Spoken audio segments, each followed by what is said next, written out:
Welcome back to We Know Scripted TV, where today we know The Penguin, Season 1, Episode 3, Bliss. My name is Grace Leeder, but of course I'm not alone. It's always Bliss when Mike Bloom is with me. Mike, how you doing? I am elated because I got to see a distant relative of mine, of course, Trey Bloom, the chemist. Yeah. That's what I say actually when I'm in France. They say, "Oh, Trey Bloom, you're Very here." Bloom. Yeah, it's very Bloom. It's very Bloom. It's very Bloom and a very good episode of The Penguin, Grace. Listen, No, maybe I've been a bit more of the Debbie Downer of the series compared to you, or at least that's I've okay. been like, I'm not all the way in yet. I need to get hooked. Mm-hmm. Maybe it just took a little bit of bliss, but I'm on it, Mm. Grace. I am in it to win it. I really love this episode, and I'm in on this series now.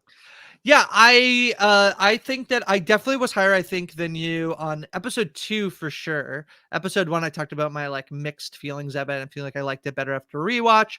I do feel like this episode does a really good job of tying sort of the two things together that we've been sort of following and really giving us. I feel like we really understand the combo of Oz and Sophia and Vic by the end of Mhm. episode 3. You know what? 3 tickets for challengers, please. There's maybe something to be said about Amazon, who is like, we're gonna give you 3 episodes at once so that you are like, you get this accumulation of like, you're invested, and by the end of that episode you'll feel like you understand Yeah, all these people and where th they're going. that's the thing, it does really feel like episode 3, not to say that 1 and 2 didn't have stuff in them, but it does feel like this feels like a distinct point in Well, the plot. I think you get Oz's episode, Sophia's episode, Vic's episode, and they're all in each other's episode, obviously, but like that's kind of how we end up by the end of episode 3, it feels like. Yeah, and I think, some of my reservations last week about, okay, is every week going to be like Oz puts himself in a corner and then fights his way out? And no, that's not the case. Some expectations were subverted. And I think what really led the way for me this week was the characterization of Vic. And for me, Grace, it is a low hanging fruit, but delicious nonetheless. When you are world building, I love to see the sort of rank and file people Mm, of the world, those that are yeah. outside of the royalty or like the big characters. Sometimes it works, sometimes it doesn't. Your expose is in Mhm. Lost, for example, but that's why I love like random shit in Numenor, in the Rings of Mm. Power. That's why I love all the sort of King's Landing people sometimes in Game of Thrones and in House of the Dragon. And so the cold open / tragic backstory that we got from Vic in this episode, I think not only segued beautifully into his own character arc this episode as he sort of like fully commits his descent into the dark side of Gotham, but I think it does what I kind of hope that these TV sequel continuations of movie franchises do, which is to build out a world and including featuring some, random nameless people that unfortunately have their lives profoundly affected by the actions of the big V villains. Yeah. Well, you know where we're building a world? It's right here on We Know Scripted TV, and people should make sure they're subscribed to the podcast. I'm learning from the best, Mike, on how to like listen to you Yes. and then I'm create a so segue. proud. Yes, thank you. So make sure you're subscribed to the We Know Scripted TV feed. Tell a friend about the podcast. Make sure you check out our YouTube as well. You can get all of the links on WeKnowScriptedTV.com. You should be able to search our JP scripted TV in your podcaster app of choice. You should be able to find us. And yeah, if you want to leave a rating and review, that would be extremely helpful as well. Yeah, I totally agree with you. I do think the narrowing in and seeing how the choices that people make, the people who can actually influence the world, how their actions then affect the people. And this is an example Trickles of down like an errant dam bursting. that's right. That's right. And so to see how it's affected Vic, but also in this episode, I believe her name is not exactly Grace, but I believe it's Grace. I think there's a but Graciela. Graciela. So yeah, how it affects her. What I really liked this episode was the first episode cuts to, obviously, like, this is a sequel series to the Batman, Hmm. and they make it very, that is, the show doesn't start with a like, um here's all the stuff from Batman that you need to know. It's like, here's the stuff that happened in the Batman that are going to be applicable and relevant to the things that we're going to tell you about. And I think that the thing that I've liked so far really well, and I think I've seen a lot of praise for the show, is its depiction of Gotham as a city, and why it has been a place that I think does work as an interesting setting to have, not just in the show, but in the larger like Batman universe, which is that it is like kind of the worst parts of some of like major I mean, it's hard for it not to just be like, yeah, that's New York, but there's a Mhm. degree at which like it's kind of like the worst parts of New York like turned up to 11. It's like it's kind of an exaggeration of, I think, like large metropolis cities. And Yeah. so this thing, like this debate in this episode between Oz and Vic, and mostly actually Vic and himself, about, and I thought this is a really interesting, like it's very telling about what the show wants to be about, which is Mhm. basically this idea of Vic's father, Juan, and that being an honest, hardworking man kind of just gets you nothing. Yeah. And I thought that was really prevalent in this episode in a way that I thought was really strong. And I think because we're in the show about the villain, like, yeah, Vic's gonna choose the decision that we maybe Yeah. don't want him to make, but that's what he's gonna do because Yeah, that's the listen, story. it's we're in 2024. These are shortened seasons, but I would say it's safe to say Vic, who is credited as a main cast member, would not get on the bus and leave the show after 3 episodes. But yeah, It'd I be think great if he did. Oz's monologue in the bathroom about how basically you think there's still right and wrong, good and evil. No, it's just survival. It's strength.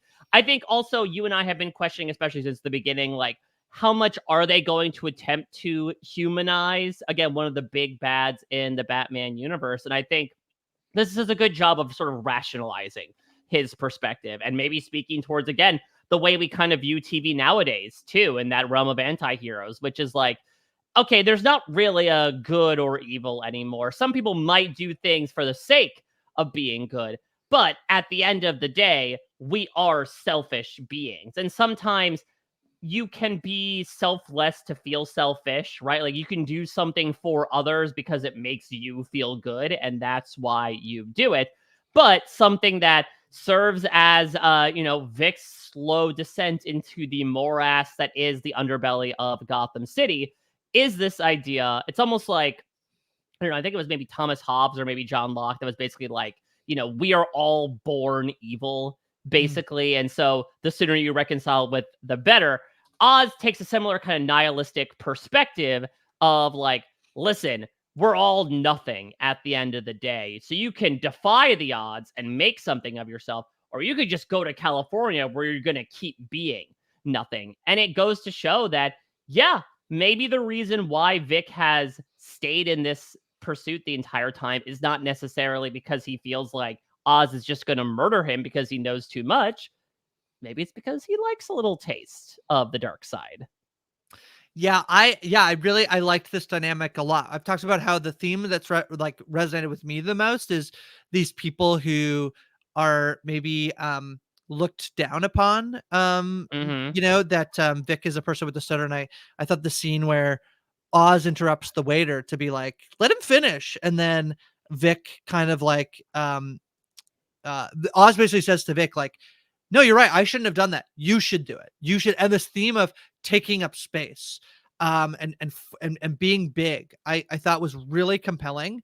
This episode for people who kind of, I think, like to Oz's point, is like if you don't do it, you won't like nobody's going to give you anything. And I think Yeah. it's especially true in like the version of the world that that that Gotham is set in. Like it's Yeah, it's that especially true. nobody is going to give you space. You have to kind of elbow your way in and show. Like getting on a train, perhaps in a metropolitan area. Sometimes you have to like worm your way in there to make space for yourself. Otherwise, you're going to get pushed out by all the people who are above you and think you don't deserve to be on the train.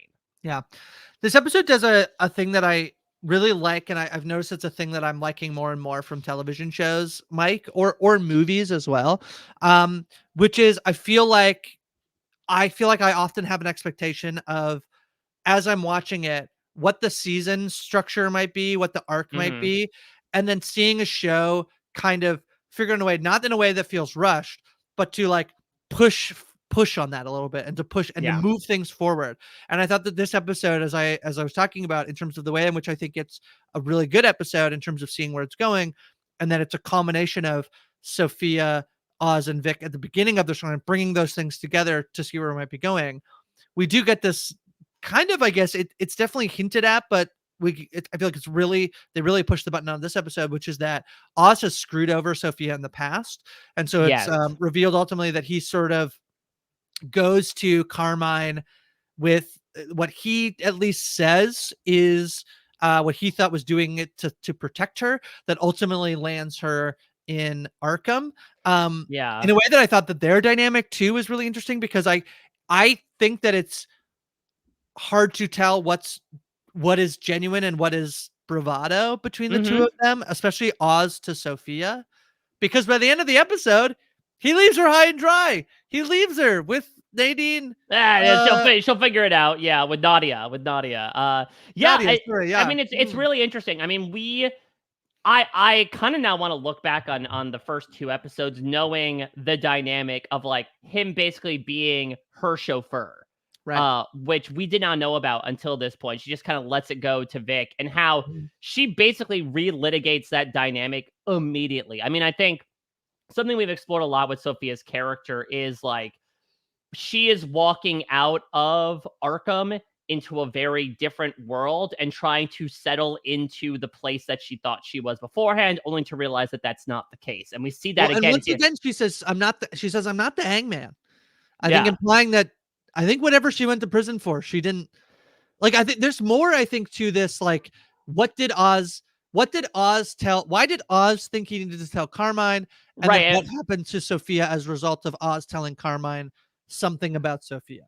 Are we assuming that what Oz ratted out Sophia to Carmine was like her murders? Maybe, like, which came first, the confession or the murders? Well, I'm still in the world where You still think she's an innocent woman? I think there's two possibilities. One is that she didn't murder the people that has been said that she has murdered, or two, there is a Dexter style reason in which she murdered these women. Like like Hmm. the people that she murdered, m- struggle to say they deserved it. But They did not deserve it. yeah, I just think that there's way more here. I think that Sophia being like, "I'm not the hangman," is indicative of like something with this situation. We don't have all the information yet in terms See, of, yeah. that's interesting. I used it more as a representation of like, I am not the label you assigned to me. Like, you consider, like, because considering that, like, we have that scene with Johnny VD where he's like, everyone just laughs at you. Think we keep you around because you're actually smart? No, you're our clown, you're our court jester, you're the penguin. And so they're sort of affirming like, no, I'm not just the penguin, I'm not just the hangman, I'm an actual person. Well, I guess I would argue like there's a chance where like the second scenario that I'm saying, in terms of like, you don't understand why I did what I did. The media then labeled me as the hangman because they labeled it as like just like ruthless serial killings. Hmm. Um, so I think we're kind of I think it is less likely that like, I think that she probably did kill. I don't think we're in the crime mafia show, and then she's like labeled as the hangman. Like I don't think she's like the Batman villain without probably actually killing people. So I think it's more likely that it's the second thing. But she feels like she has justification for whatever she did. That for whatever reason, Oz had to go to Carmine. Carmine decided to send Sophia to jail for it. There's a Hmm. lot more here, I think, that will. And I guess my thing would be like, what do you think is most likely in terms of whether or not Sophia, because the whole thing could be like, no, Sophia's as bad as everyone said she is. Like that could be a thing too, Mike. What do you think is like most likely in terms of like the themes of the show? Because that's where I feel like the piece of there's these ways in which the three characters that we are centrally focused on are all people who are viewed as lesser than. And so I think that like we're trying to examine the psyche of those people, in terms of how they justify what they do and how it's different than what the other mob people view their actions and what they've done. If I were to prognosticate what Sophia's backstory is, I think she is someone who, even before her incarceration, felt like she was being put in a box, a woman inside this penile dominant crime society. And so it kind of built her up to a breaking point where then maybe she took it out on other people. that then led this mental breakdown is what led Oz to, confess this information to Carmine and led to, her place in Arkham, which arguably, like, she talks about Bliss and the fact that it was administered to them inside the asylum to put them in a docile state where they'd be more submissive. But from her perspective, much like a lot of psychotropic drops, maybe she felt like it woke her up, that it, like, allowed her to see the world in a whole new way. And so now that she's out, she realizes, much like Oz talks about with Vic, like, no, I stood and waited for space to be made for me. Instead, I have to make space for myself. That's how I personally sort of map out how the timeline could go, given the themes of it all.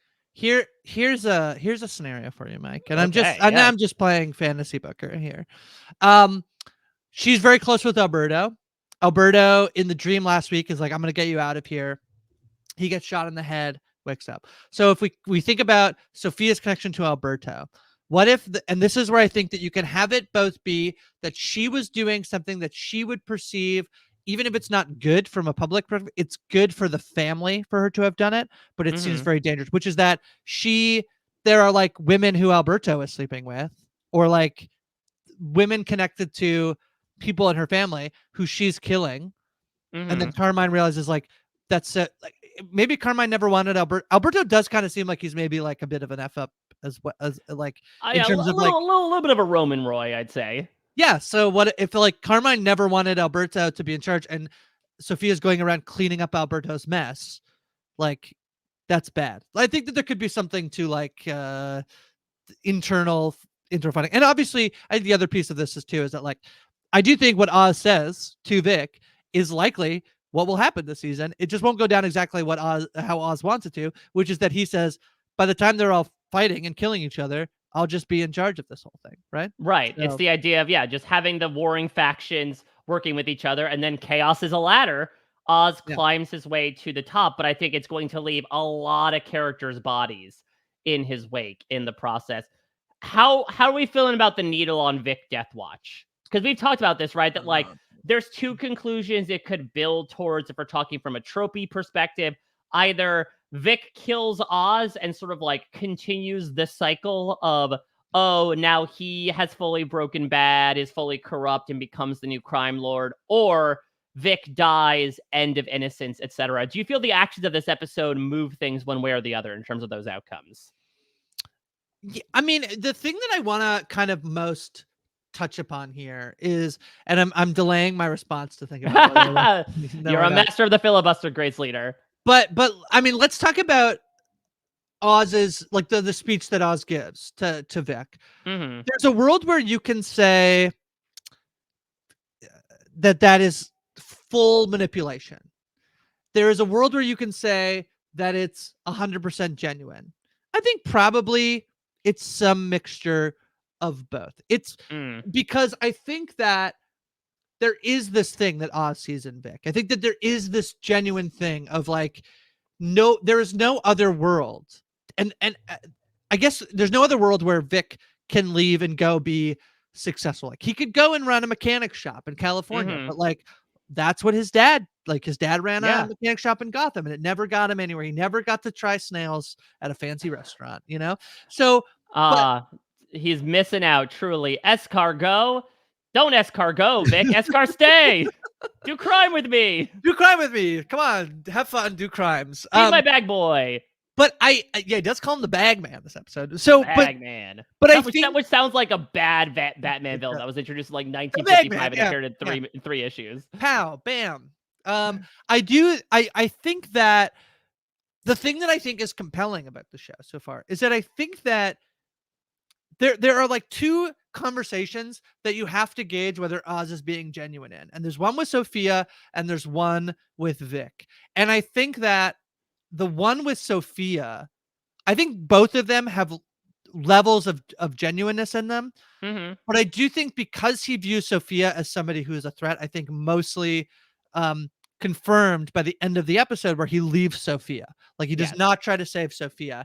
I think, to me, that one I put like more of the pie chart into like manipulation. Like the line of like, she's like, how can I trust you? He's like, keep giving me moments to show you how. And it's like, yeah, exactly. Okay, yeah, I think that's like him manipulating her. In the other conversation, I think I would put more of the pie chart into like it's genuine.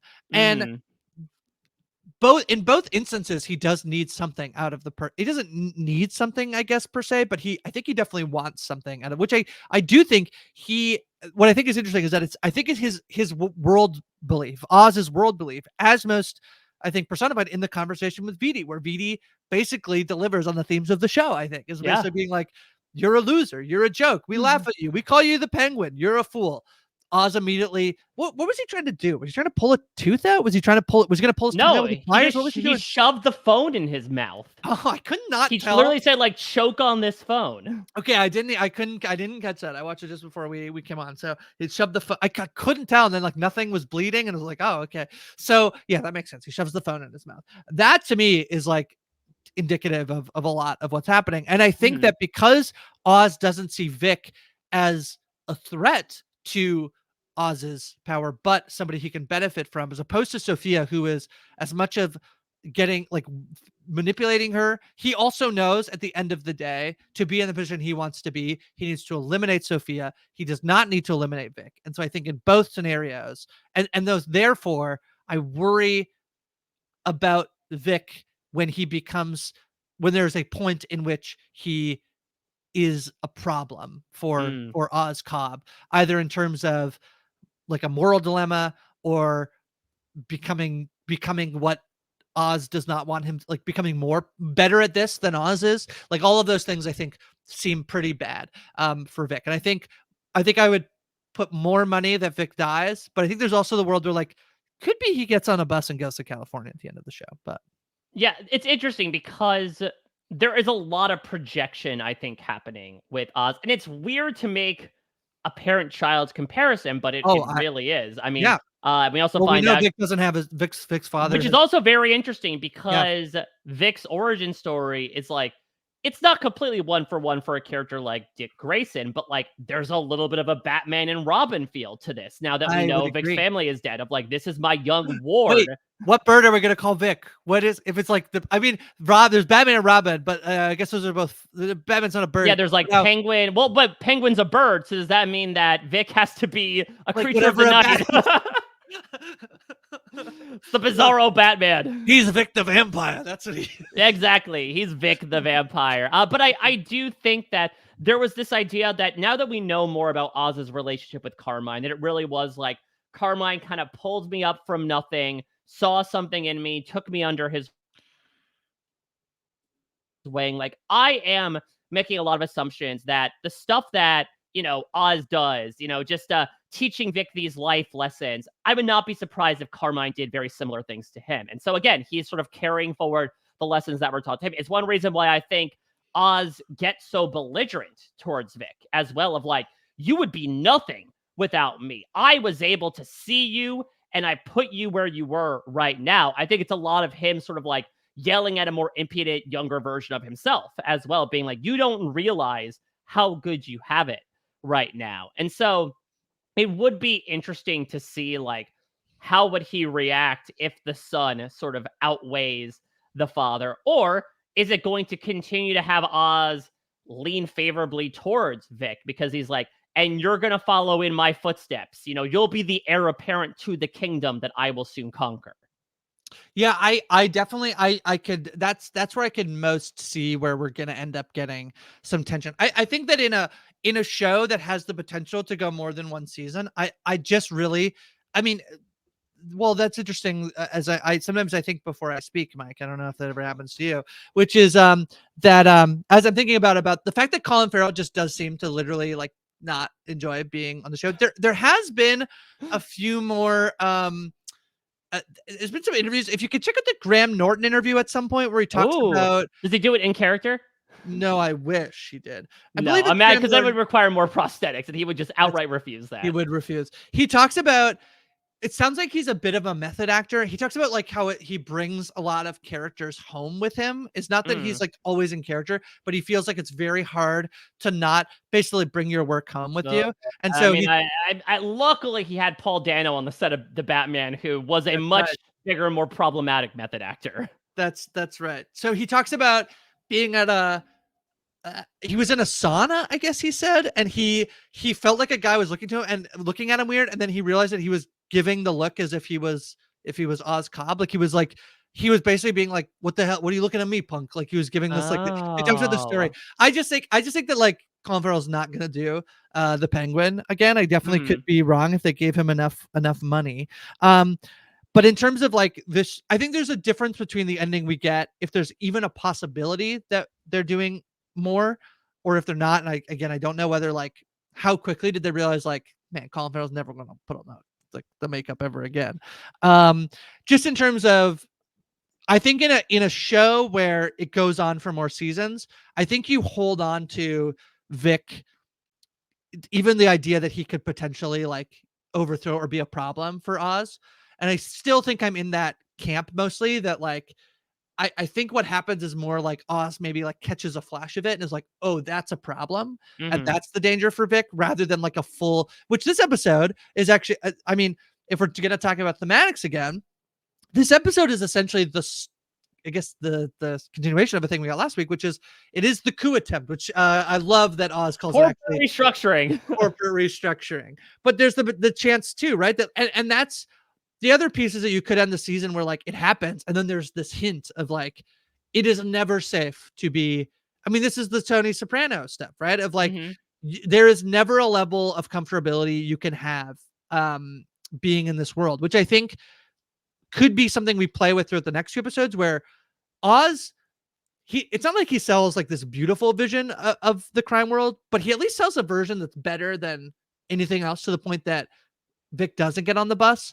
And I do think we will see probably very quickly how wrong of a story Vic has been sold about. He killed he like ran someone over, Mike. He like just He killed legitimately someone. killed someone. Yeah, that's the thing. We haven't seen him do that before. What I do find interesting as well is even before any of this happens, it never feels like Vic's POV has been like, God, I live in such a shithole. Like, despite the fact that he has always wanted more, that he has asked his dad, like, yeah, you know The, what? Like, get enough the for it. Like, opposite. yeah, Yeah, like Graciela is the one that's like, even before everything goes south yeah. and the streets start flooding, she just like is always looking across the bridge at how the other half lives, which is interesting because like that seems to be the way that Oz had personified a lot of stuff. And maybe that's a facet that Vic has kind of picked up from Graciela in her absence. But it also makes sense, again, why he would want to stay. It's not like he's saying, yeah, I got to get the hell out of Gotham. This place has too much trauma afflicted with it. Like, I think he has always seen potential in this town, an investment in a manner of speaking. And so that's going to cause him to stay. And it's really interesting because there is that brief moment where he gets this text from Graciela and then he starts to dance. And then is when, assumingly him tripping out on the bliss, right? That's when the psychotropic manifestations come in, where he's flashing back to the climax of the Batman with the explosions, the night that his family died. And I think it's this guilt that's going to drive him to like really question his job in that moment and be like, oh yeah, there is so much pain that is linked with this. I shouldn't keep doing this. He talks about it in the bathroom. Like, I Mhm. don't think my dad would like what I was doing. But as I was going to remind him, like bring him back to basically, I'm assuming what he's kind of been telling himself since he started, rolling around with his gang in the wake of all of this, which is like, no, you've always wanted to do this, which is also interesting as well, Grace, that like, I think we got a little bit of a date last week when we were in the crypt with the Falcones. Like, Vic's parents probably died like 2 weeks ago at this point, right? Yeah, not long ago. Yeah. Also, you said climax of the Batman, which I think is a video I saw online one time. Oh boy, I don't oh think I no, should have been I Grace, don't think I should have been there, Grace. but I went full bloom. No, yeah, it has not been long, I think. The other piece that came up in this episode that I thought was going to immediately come into play, and I'm actually like appreciative that they didn't, which is when they're like there's this opening scene where they're in the party upstairs, and you know who Vic hates? This guy named Squid. Squid. Squid. And then later, they're like, we got to find a distributor for this stuff. And it turns out that that's the Triad. Turns out this Yeah. is the, So yeah, did you know the Triad, Grace? Have you encountered this in any of your yeah, various DC paraphernalia? yes, I have familiar with the triad. Yeah.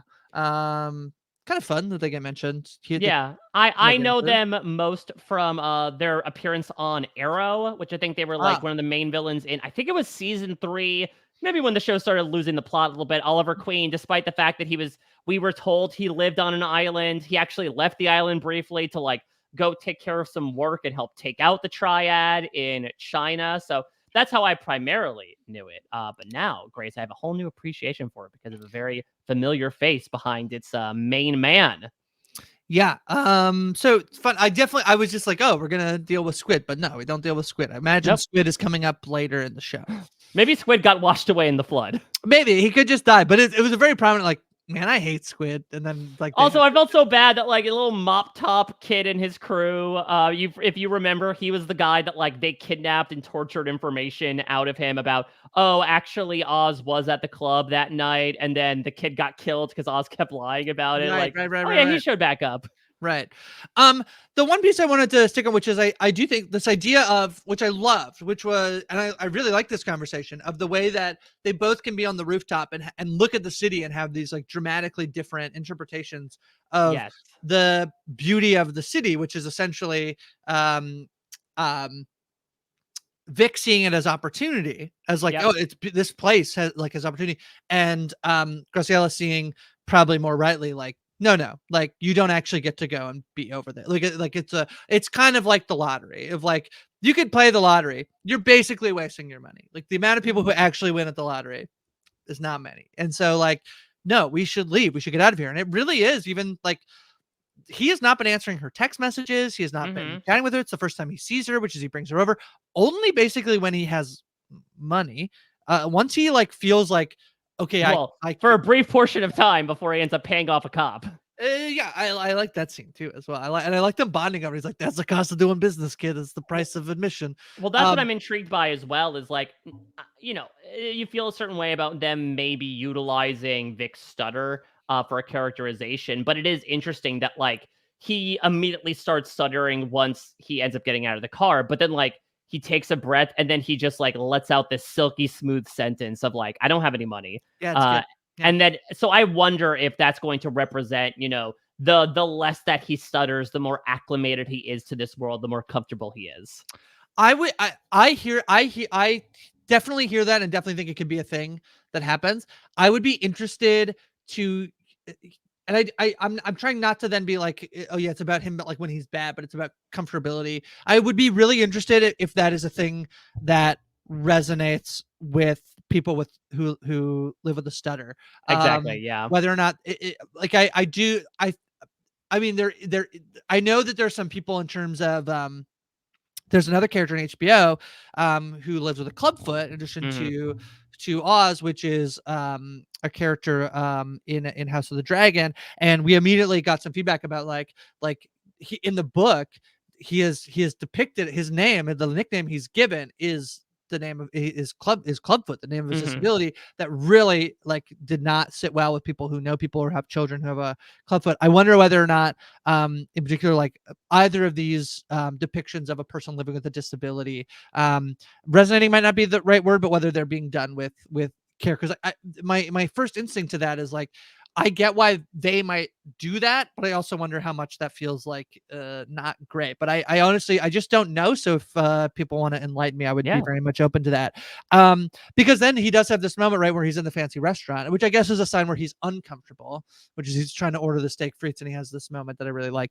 But I wanted to go back to the scene on the roof, and mostly the way that it then plays into the drug that we get introduced this episode. Yeah, we baby. learn what it is, which is Bliss, which is not mushrooms. It is the spore something from the mushroom. Well, could this be a prequel to The Last of Us without us realizing it? This is how the mushrooms just infected everybody? The HBO universe is all connected, Mike. We'll learn that. Much like fungi underneath the earth. That's right. So I did like the scene where I think you could say it's on the nose, but it's no, they're taking it actually in their mouth, which is the idea that the way Sophia sells Bliss to the triad, which is like these people, like also what you just did is like Vic's dad didn't die that too long ago. Like, do you know the city got blown up like 2 weeks ago? These people like need something. These people to need a not hero. This isn't the drug that they need. It's the drug they deserve. deserve.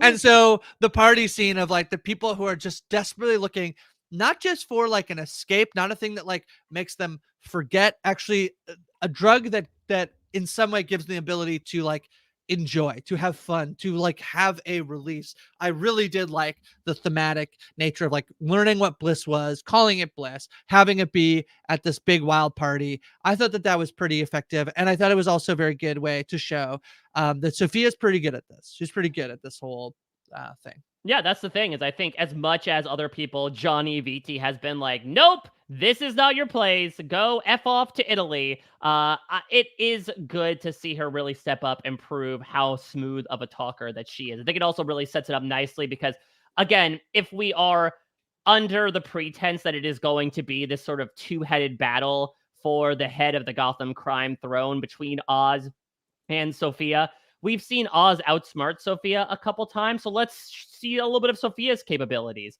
as well.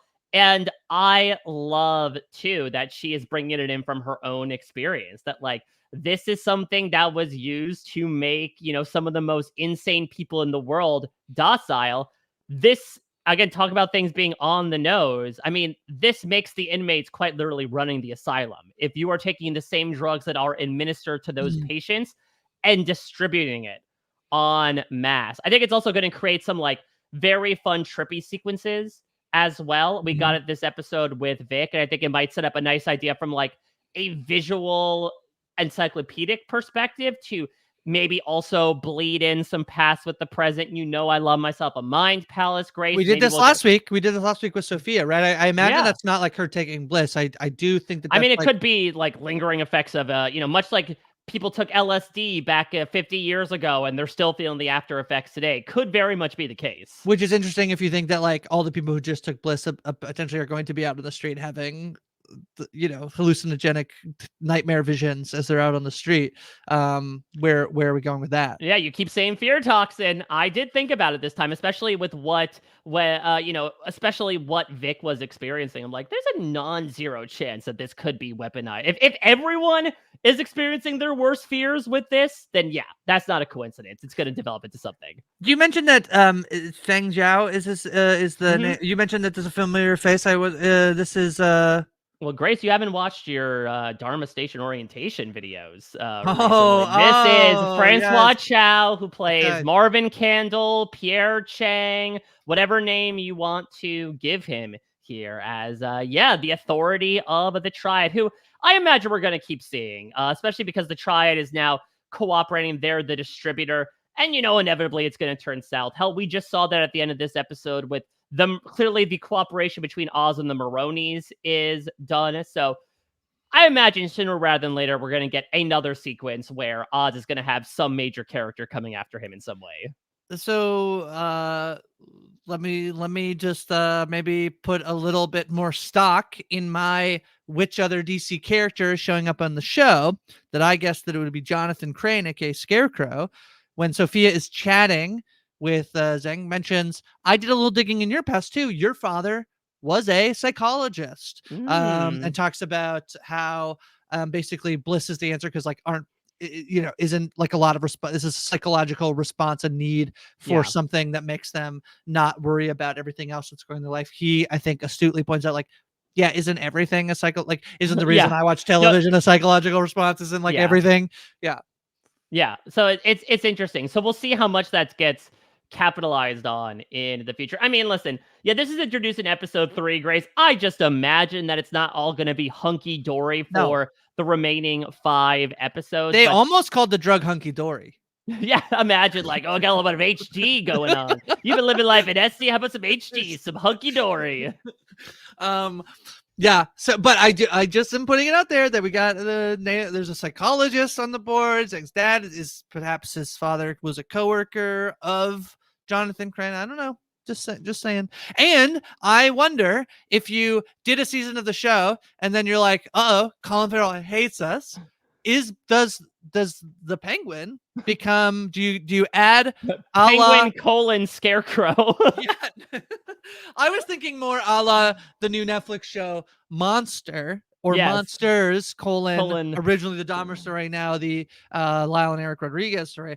Could we get like Batman villains, comma, this first season is renamed the Penguin, then you get next season is Scarecrow, or you just keep anthologizing a different villain. Yeah, that's the hot new thing, is taking a limited series, then being like, nope, it was actually an anthology all along. So I would not be incredibly surprised. I mean, I don't know, like, what the numbers have been or the reception from either a critical or audience perspective for the Penguin. So I'm not sure, especially given the guillotine of David Zaslav, if he necessarily feels like it'll be something that's worth investing money into. Well, I don't think there hasn't been an article yet, I think, about Penguin numbers, and we're probably we'd wait a little bit of time before we could get like a Nielsen report on the numbers. I will say, Rotten Tomato scores. You want to take a stab at the critic or audience score for the Penguin, Mike? Stab it at a bunch. Yeah. Okay, so critic and audience. Audience, I am going to say, oof, it's tough. How many Snyder Bros have slipped into this and review bombed it? I'm going to say 67% audience score for the Penguin. You are a little bit low, 88%. Wow. Okay. Nice. Which is also good because, like, again, I was fairly lukewarm on those first 2 episodes, but I guess the audience isn't. And here's what we'll do, Mike. For critic score, do you want to guess higher or lower than 88%? Is a big obvious answer, but I mean, I'm gonna say lower. Yeah, because obviously it's gonna be taking 12% versus 87%. I'm gonna go lower. I think should have taken the smaller slice of the pie. It's at 94% currently, Mike. Wow.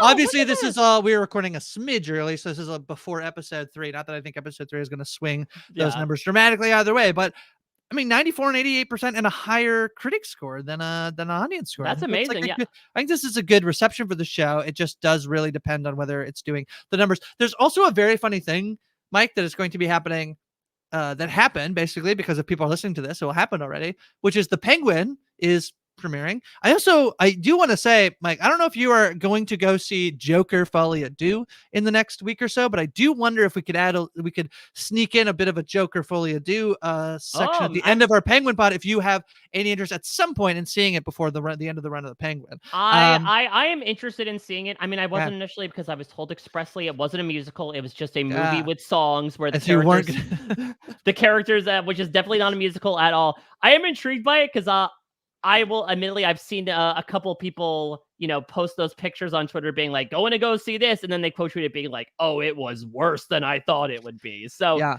it's okay. I watched Megalopolis recently. I don't think anything can buck my. That's the thing. It's a win-win. If it exceeds expectations, then that's amazing. If it's not, I love talking about bad movies. So. Yeah. So if you end up carving out some time, like Penguin carved up that man in the basement, and go see it, maybe later this season at some point, we could add a little spoiler Joker Folie à Deux review to the end of a Penguin. Yeah, we can talk all about when Colin Farrell shows up on a green screen to be like, he probably would love it. Actually, he'd probably love it. I'm getting the villains together to form some sort of rogues gallery. But the other thing is the show that's coming on right after the Penguin every Sunday night moving forward is a show called The Franchise. I don't know if it's on your radar, but it's from Armando Iannucci. Yes, and it is a satire of Marvel movies, which I know that this is not Marvel, this is DC, but I think it's very funny that they are doing like superhero satire right after every Sunday night after they're doing HBO is genuinely doing a superhero television show. So I think that's very funny and very bold on HBO's part. Well, it happens all the time. Like Upload is on Amazon, which is like big anti-capitalist show on an Amazon streaming platform, So it's very much like you take what you can get. But yeah, it's a very interesting idea. I mean, at the rate this is going, I think building out this world, we should also mention as well that, I believe that the Batman 2 is going to be, we're now like officially less than 2 years out from that as well. So depending on how it goes, I would also not be surprised if they want to keep stoking the flames of the Matt Reeves universe alongside the James Gunn universe. If James Gunn is sort of filling the time with the movie side of things, maybe they decide to keep filling out Gotham with all of these side series. It'll be tough. We showed that with Marvel, that sometimes, quality over quantity, but that being said, I'm really enjoying the quality of what we've experienced so far. I think we're headed in a very fun direction now that, like, again, it seemed like everything was going well, and then they were put in a corner, kind of the opposite of what the first 2 episodes were, that they got the deal done. It was a good night. And then all of a sudden, the Maronis pulled them over. It looked like they're at death's door. And now it seems like they're on the run. And I mean, I would imagine that they're not going to be fugitives for the next episode, but it does bring up a very fun question of like, okay, now the Maronis are after them. Now, initially the Falcones were after them and they were protected by the Maronis. Now it's the exact opposite. What are they going to do? There's the whole Johnny VT blackmailing as well, that could still be utilized too. And he might eventually be kicked out. Nadia has those photos of Johnny VT, who they also just used Johnny VT to call the Triad to pretend that they are going to oust. He was personally signing off on Bliss. Like, the thing that I think I like a lot where we end this episode and what's fun is this is kind of like all the information, like there's so much information that people have. It's kind of like this is the ending. This will be a weird analogy, Mike, but go with me. Which is like, it's kind of like that moment that happens like this season on Big Brother Twitter, where like the moment when I see who the new HOH is and everybody's like, oh, this should be fun. Like, and it's like, okay, you know, and because I feel like nothing seems super, like nobody seems to be in a good position. And like, maybe other than, I guess not, like who's doing the best right now? Is it Nadia, who just like, but her husband's in prison, but like, yeah. And she just basically, I mean, I guess is the implication that like she found out what Oz and Sophia did and was like, oh, you took the leverage I had out from under me, you son of a bitch. I really don't. This is what I mean. I really don't know why she's coming to be like, aha, you fool. Like, we don't really get it. I don't think we really have a clear indication of whether that's because she realizes that like, also there's a couple of corrections I got from people and do appreciate. One is not corrections. One is I believe Zach message that says, I'm just not giving Penguin enough credit for keeping the knife that he knew he would need to use to frame somebody. So it's not him being like, oh my God, I forgot to put the knife. And it's not him being like, no, it's mostly a like, you should actually give him credit because he knew that they would realize the person had died. They would realize that from knife stab. He could then so was not giving enough credit. And then the other piece of information is that, you know what happens to the Penguin when you don't give him enough credit, Grace. Nobody puts Penguin in a corner. That's the lesson of the show. The other piece is that potentially the drop shipment that we were is potentially that wasn't the drop message from the Texas. Wasn't the drop shipment. Oh no, it was the Bliss shipment. Okay. Yeah. So correction on that I felt like there was like plot holy stuff of like it because the information had come from Alberto's phone. It didn't mean that there was an inside job, not the Maronis. But a Bliss shipment would indicate that there was an inside. There's a mole, basically, that there's a leak. So fair enough. Appreciate people keeping us on our toes, as long as you do it respectfully and not like a mob boss. Yeah, this show keeps us on our toes, and it makes sense that there's a lot to keep up on as well. Despite the fact that it's an hour-long show, these are like pretty convoluted plans that, to your point, is also a lot of double thinking of like, okay, did they mean to do that, or did they want that other person to react that way so then they can act that way?